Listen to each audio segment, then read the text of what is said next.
فتنہ الخارج کو افغانستان کی عبوری حکومت کی مکمل سرپرستی حاصل ہے۔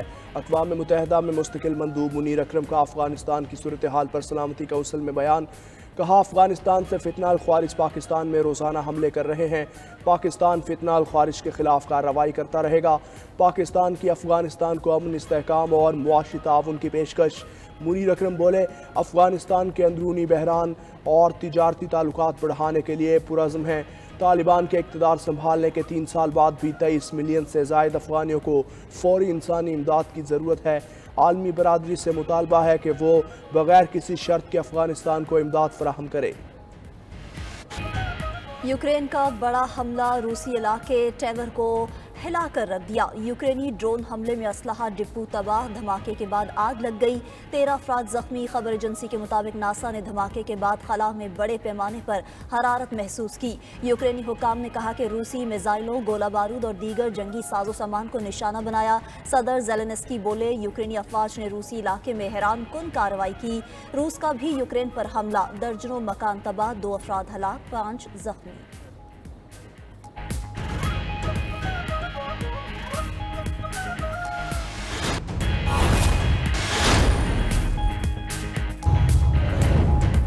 توشہ خانہ 2 کیس میں اسلام آباد ہائی کورٹ کا حکم جاری۔ بانی پی ٹی آئی اور بشرا بی بی کی درخواست ضمانت پر آئندہ 5 ورکنگ ڈیز میں فیصلے کا امکان۔ حکم نامے کے مطابق نیشنل جوڈیشل پالیسی کے مطابق 5 دن میں ضمانت پر فیصلہ کرنا لازم ہے۔ جسٹس میاں گل حسن اورنگزیب نے 3 صفحات پر مشتمل محفوظ فیصلہ جاری کر دیا۔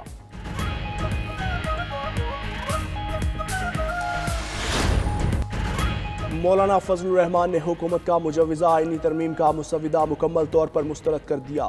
اسد کیسر کے ظہرانے میں شرکت کے بعد میڈیا سے گفتگو۔ کہا، قوم سے بڑی خیانت ہوتی اگر حکومت کا ساتھ دیتے۔ اب حکومت بھی کہہ رہی ہے کہ یہ مسودہ ان کا تھا ہی نہیں، تو کیا جو مسودہ پہلے دیا گیا وہ کھیل تھا؟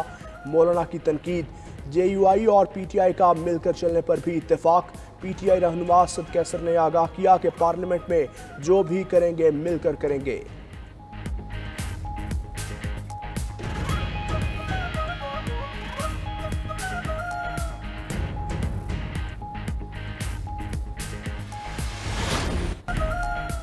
آئینی ترمیم کا متفقہ مسودہ حکومت کا ہدف۔ مولانا اور حکومت کے راستے جدا نہیں۔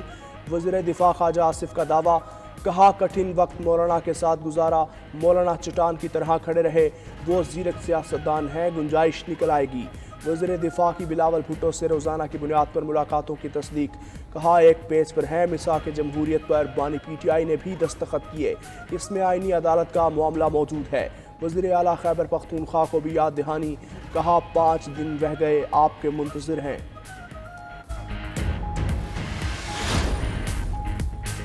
آئینی پیکج پر بحث کے لیے بار کونسلز اور بار ایسوسی ایشنز پر مشتمل کمیٹی تشکیل 7 روز میں اپنی رپورٹ پیش کرے گی۔ آئینی پیکج کا حتمی مسودہ پارلیمنٹ میں پیش کرنے سے پہلے وکلا کمیٹی کو دیا جائے گا۔ حتمی آئینی پیکج کے مسودے میں وکلا کمیٹی کی آراء کو بھی شامل کیا جائے گا۔ وکلا تنظیموں کے علاوہ کسی کو ہڑتالوں کی کال دینے کی اجازت نہیں۔ سپریم کورٹ بار کا آئینی پیکج سے متعلق متفقہ اعلامیہ جاری۔ حکومت کے مجوزہ آئینی ترمیم پر بار ایسوسی ایشنز کو اعتماد میں لینے کے جتن۔ وفاقی وزیر قانون کی اسلام آباد میں سپریم کورٹ بار ایسوسی ایشن کے زیر اہتمام اجلاس میں شرکت۔ خطاب کے دوران کہا، آئینی عدالت کا مقصد سو موٹو اختیارات کا تعین کرنا ہے۔ موجودہ چیف جسٹس کو آئینی عدالت کا سربراہ بنانے کی تجویز نہیں دی۔ یہ کہا کہ پہلا سربراہ وزیر اعظم کی مشاورت سے مقرر ہو۔ ججز کے تبادلے کی تجویز کی بھی تصدیق۔ بولے، جو مسودہ گردش کر رہا ہے وہ محض تجاویز کا ڈرافٹ ہے، حتمی نہیں۔ بہت سارے ملکوں میں آئینی عدالتیں ہیں۔ Vice chairman Pakistan bar council Farooq S Naek نے کہا، وزیر قانون سے کہیں گے کہ آئینی مسودے کو حتمی شکل دیں۔ آئندہ آئین زندہ و جاوید دستاویز ہے، اس میں تبدیلی ہو سکتی ہے۔ صدر سپریم کورٹ بار شہزاد شوکت نے کہا، مجوزہ ترمیم میں کچھ چیزوں پر اعتراض ہے۔